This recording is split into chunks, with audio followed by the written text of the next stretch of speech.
Hello everyone. This you're looking at is a bowl koozie. What it is you want to make some soup, you put it in this bowl, you put that bowl in this koozie and put it in the microwave for however many long it takes. And when you take it out, you can handle it without burning your fingers. So, someone asked me to make one for them. So I went out Walmart, bought some material and some batting.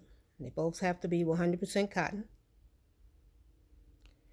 And then you proceed to cut them up and pair them up.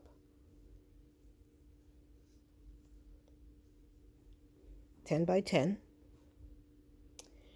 Then you sew the two of them together. You turn them inside out, outside in. And you end up with a koozie. Just wanted to update you guys on what I'm up to today. Bye. Stay tuned.